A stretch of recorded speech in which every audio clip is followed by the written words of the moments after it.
Bông bông nhung miền GT Sam Sơn đọc bấy và biệt hybrid làng xa ở bọc ọt pa công tơ cả lô bán phi đọc mớn bấy con mai và biệt làng xa là bao tầm bố ở bọc ọt pa hay bông bông tầm ý áo trên bị cả áo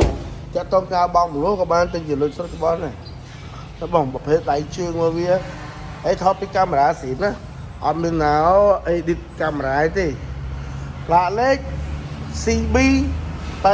គាត់តម្លៃ10ជាងតម្លៃ10ជាងនឹងចរចាបានតែខ្ញុំនិយាយថាឡានអត់មានប៉ះពណ៌អត់មានស្ងោអត់មានដូរពណ៌ប្រភេទ hybrid 100 គីឡូវាប្រើចន្លោះអាចជា3លីត្រទៅ4លីត្រព្រោះប្រភេទ hybrid តាក់ទងប្រវត្តិឡានអត់មានប្រវត្តិស្ងោហើយអត់មានប្រវត្តិដូរស្ងោដូរថ្នាំទេឡានស្អាតទលាពេញពីក្រាស់មកមានគុណភាព